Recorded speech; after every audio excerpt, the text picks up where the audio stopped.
What's up all my fellow crafty peeps? My name is Judy, and if you haven't been to my channel before, I do DIY sewing projects and I sell clothes and other things and just basically anything that I want to sell.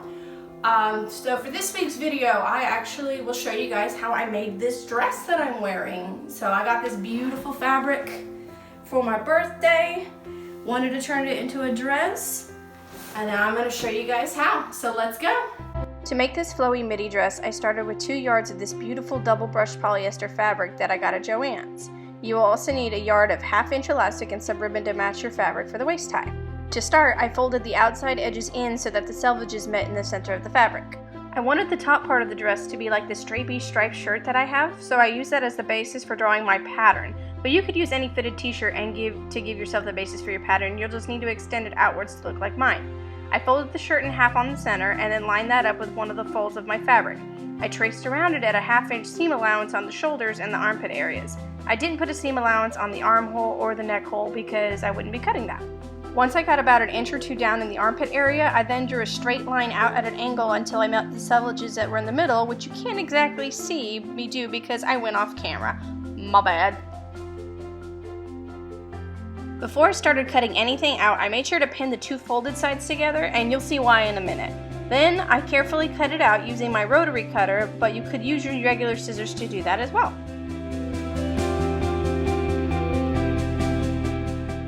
I then picked up the piece I just cut out, flipped it over so that it lined up with the other fold in the fabric, and pinned that down so it didn't move, and marked where I was going to cut on this side, so that way I would have 2 mirror images.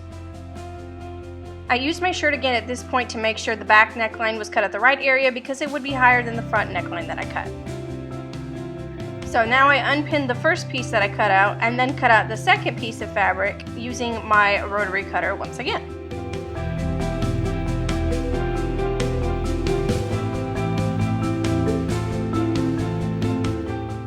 Now I have the 2 main pieces of my dress, the back side on the left and the front side on the right.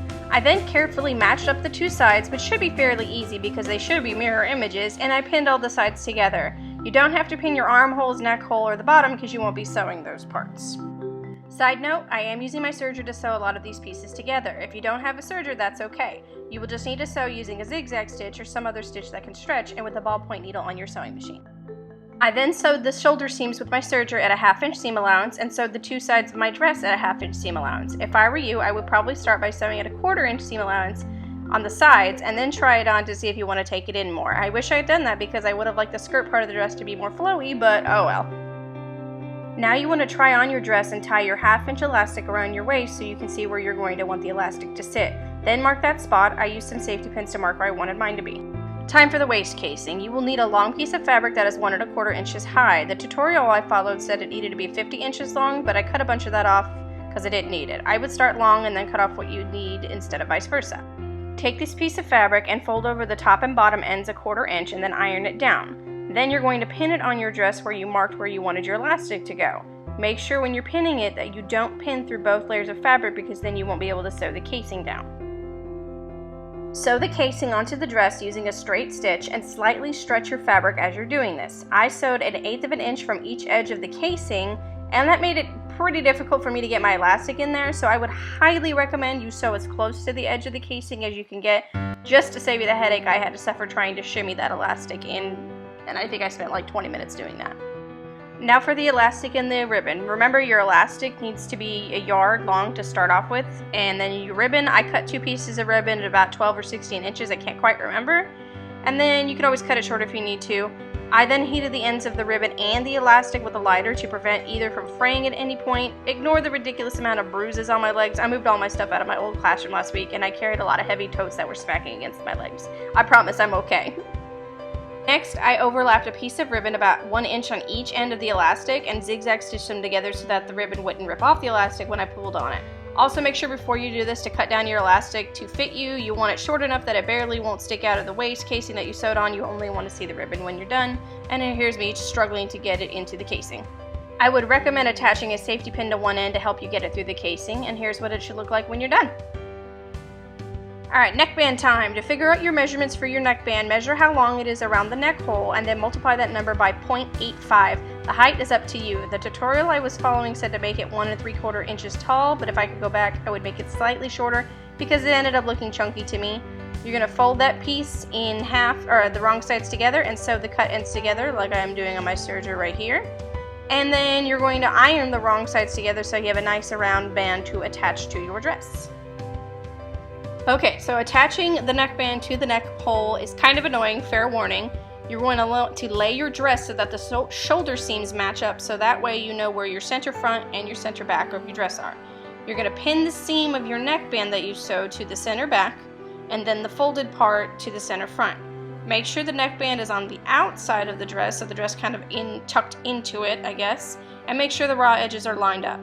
Then you're going to want to stretch it a bit and put some more pins in. When it's not stretched out, there's going to be some folds in between your pins, but that's okay. Once you finally have your neckband pinned to the dress 20 years later, you can sew them together. Make sure that you stretch the fabric as you sew so that way the two pieces, the neckband and the neck hole of the dress, lay flat together. When you've finished that, it should look something like this. Also, I apologize that I didn't record myself finishing the armholes. You can do it exactly like you did the neckband, which is what I did, or you can just fold it up and hem it with a twin needle or your single ballpoint needle. Now all that's left to do is hem your dress. The tutorial I followed originally was for a maxi dress, but I'm hella short and I wanted a midi dress. So I tried the dress on, marked again with safety pins where I wanted the finished length to be, and then cut about 1 inch or so below that. I then serged the raw edge, which you don't have to do. I just like using my serger because it's a beast. And then I folded the fabric up 1/2 inch and sewed it down using my twin needle to mock the look of a cover stitch machine, like you find on most t-shirt hems. Check your shirt to see what I mean. And then I was finally done. And now you have your own midi, maxi, whatever kind of dress that you wanted to make, whatever length that you can wear out. I'm planning on wearing this to work when school starts back up because it is super cute and super comfy. This double brush polyester is super soft, and I will insert a full-length photo so you can see the length of it on me as a midi dress here. And yeah, so I hope you enjoyed the video. I hope it was entertaining seeing me, struggle on some parts of this because I've never made a dress this style. I've never done a neckband or anything like that before. But I hope you enjoyed. Make sure you like and subscribe so that way you can stay tuned for next week's video, where I'm not going to tell you what I'm going to make, but it's going to be a gift for my sister that I've been promising her for a while now. So make sure you come back then. Bye!